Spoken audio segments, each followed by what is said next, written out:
Welcome to Happy News Network, the Minisode. We're here to brighten your week while you take a break from doom scrolling. I'm Shayna. And earlier this season, Kristen taught us all about female brewers and why we might call them witches today.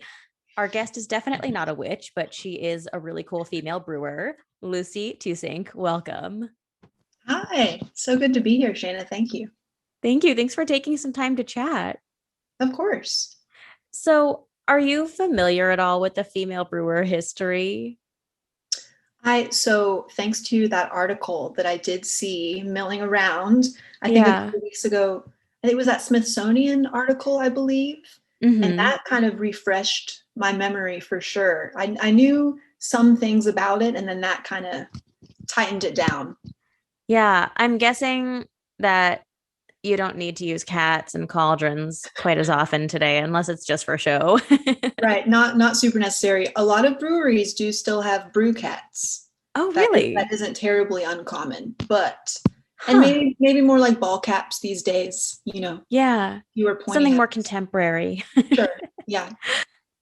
So for people who may not know, you are a modern day brewer. Could you tell us a little bit about how you began brewing and how long you've been at it?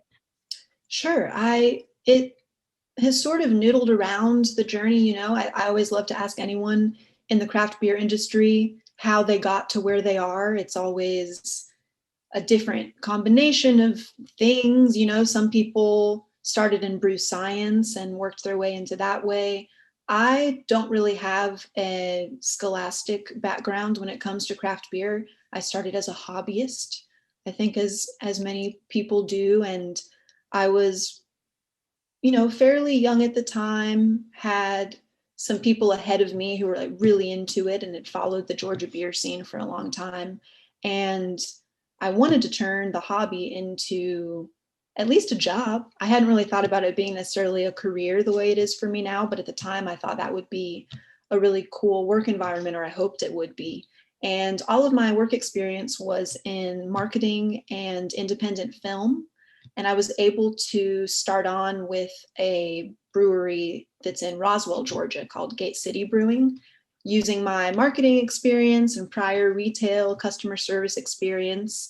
Because opening a brewery is just sort of all hands on deck. You find the best people you can, and it's really challenging. And I was able to help them start there, and really through a number of breweries and beer bars since then, I've been able to choose to round out what I know of in the brewing world, everything front of house, back of house. My current job is in packaging at Orpheus Brewing in Atlanta. So I'm the one putting the beer in the kegs and the cans and the bottles. But the brewing we do mostly at home. For now, we're working to open a brewery called Frame Shift Fermentation. So that's where my business partner slash husband and I will be able to finally brew on a large scale.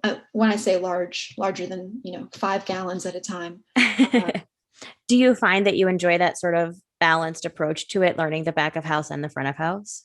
yes, I think that's really been key. I think as maybe with many products that involve manufacturing and then source to consumer relationships, I think the Mhm. most really dynamic way to be involved and learn as much as you can about it is to know it all the way from malt, every single step of the way, to glass, on through empty glass, and then to it Yeah. kind of can keep you engaged for sure. There's a lot Yeah. going on. And if you are taking it a step further, there's the pairings of things that go with beer, whether it's an Definitely. activity, an experience, the food. Can be very culinary, very social. There's Totally.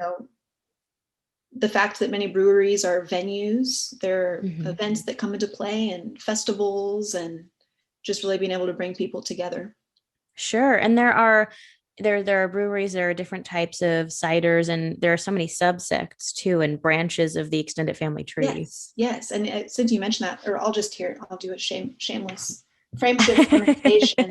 I know it's Oh, that's so backwards. cool. That's our logo. We're excited about it. It's kind of recent, but the fermentation part, many breweries are brewery or brewing co. And when we set out to do this, to your earlier point about being similar to wineries and such, we thought, you know what, we'll branch out from just beer and have more of an umbrella situation and environment where we can do meads, even cider, Yeah. anything that ferments. We joke about like pickles and yogurt and like, fermentation, the science of it Yeah. is everywhere. So Well, that's cool because then you can pair fermented foods with your yes, beverages. exactly. we're, Yeah, we're we're already mind melding. This is kind of that's the fun. thing. You can go anywhere. So, thinking about the brewing process, what is it today? Obviously, there are no cauldrons anymore. They're a rarity. But Sure. what could you maybe talk us through some of the more universal steps? Yeah, definitely. Yeah, no official cauldrons the way you would think of them. Now we probably call them mash tuns or boil kettles, and there's not on larger scales open flames you can see in the bottom, but they're definitely being heated up to boiling temperatures and are steam powered. And at a lot of craft breweries on brew day, you can find the steam coming out of the ceiling. There's really high temperatures, some dangerous chemicals. So I did like that throwback to the witchy origins, because I thought, you know what, it is, you got to wear protective gear and really get into it. Yeah. It is a very intensive process physically, especially depending on the recipe, but really all the time. You have four main ingredients. So the four ingredients we'll talk about beer specifically, that are in every beer, no matter, differing levels, is what will really affect the style of beer and the flavor, the aroma. But water, of course, that's a big one. You can do a lot of stuff to water. Water filtration and water treatment is important for brewing because those flavors come through the entire Hmm. process. Malt, so the grain that's involved, that could be wheat, barley, oat, rye, rice in some of the lighter beers. Really anything that you would use later on. Hops is a common one that people have heard of, especially with the recent IPA trends. That was kind of took over the past decade, was hops, I would say, and what people focused on. And then yeast. And yeast is what creates the fermentation. That's what we like to focus on. It's a much bigger player, I think, than a lot of people or enthusiasts realize, but all four very important. And then the simple process walkthrough, well, that's a terrible joke, but I was going to say if I boil it down, but if I do that, you have We the have to get out malt. the pointy hat. Right, yeah, boom, boom, yeah. So you'll be heating up your water. You need the water hot enough to be able to extract as much sugar from the malt as you can. And so the way I used to explain it on brewery tours when I gave them was, you think of it as very expensive oatmeal, right? So you have these dry oats, you have this hot water.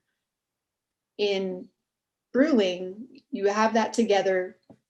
They're all together. You bring it to a certain temperature. You're extracting the sugars that will later become alcohol.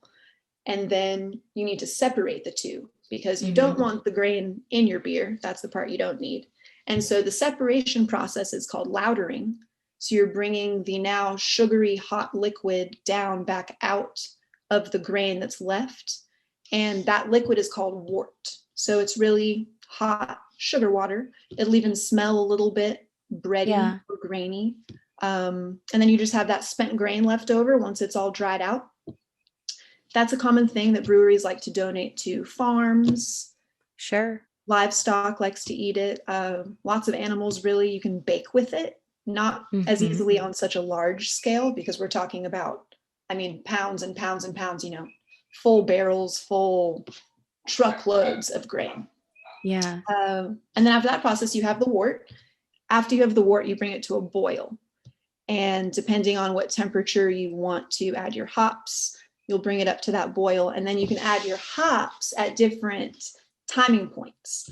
So the sooner you add hops, the more bitterness the hops will impart. So some of those West Coast IPAs really have more of that sharp flavor that's very polarizing. Some people don't like IPAs at all for that reason. Some people really love it. And the later you add the hops in the whirlpool, you just get that aroma and maybe those juicy characters, some of that lighter mouthfeel that's more common in the New England IPAs these days. So the hazy IPAs that people have really gotten into, the bitterness is a lot lower, and that's the factor that matters, is when you add the hops in the boil. So that's the port there.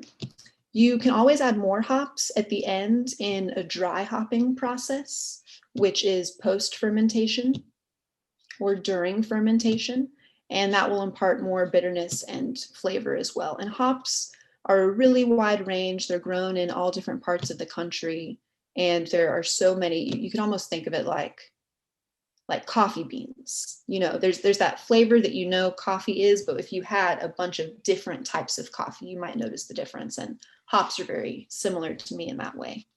So now you have Wow. hopped wort. And now you would be able to transfer that into a fermentation vessel. And you would add your yeast to the hopped wort. And the yeast is going to eat the sugars in the wort and create two byproducts. One is alcohol, which is important for the beer. That is when it finally becomes beer. And the other byproduct is carbon dioxide. So you don't want to build up too much carbon dioxide in a fermentation tank, because then it becomes an explosion situation. I mean, the pressure will build, and very costly and bad, very bad. So you let that gas off in a blow off tube so that can come down, but all the good stuff stays inside that has now become beer. Now that it's beer in a tank and it's finished, it can go off to be packaged in cans, bottles, kegs, and that is what you have. Wow. I feel like we just got a tour. That kind of, I mean, there's so much about beer and the brewing process that people don't know. And I think time and the level of care each step requires is something people maybe don't appreciate. Definitely. I think so Yeah. too. What you go to the store and pick up is this, beautifully packaged final product, and you open it and you hope it's good and you're excited to try it. And there were maybe 1,000 steps between the beer not existing and the can in your hand that you're enjoying, and so many Yeah. people as well.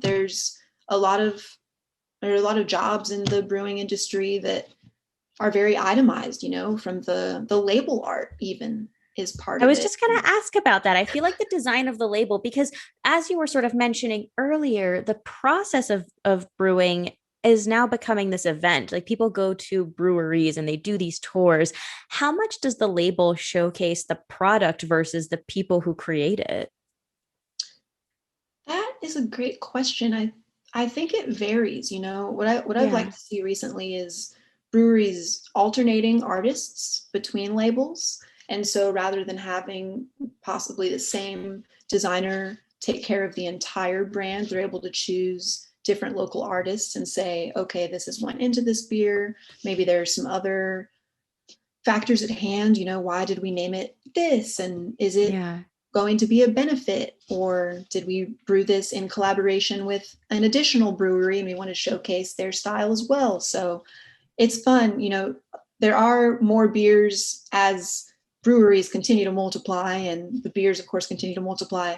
The ones that highlight maybe the brewer themselves, or a rock star salesperson, or some a taproom manager, or whoever you could think A of. pet. Yeah. Yeah, our brew dog, Yeah. our first customer, or just what, it's all over the board. And it's more about telling the story of the brewery and the people who are involved. That's wonderful. And so, thinking about the rise of microbreweries and just general breweries and the local market that has started to come up in each city, each town over the past decade, how has the industry sort of changed considering all of this? Oh man, it's changed quite a bit. I mean, I think back, the boom of craft beer in the States anyway would have been, late 80s, mid to late 80s, then early 90s. And because a lot of that boom started in the Midwest and the West Coast, you think about distribution patterns and distribution law and the obstacles that can get a beer from one coast to the other, or even the southern part of a state to the northern part of a state. the differences in the past 20 years are giant.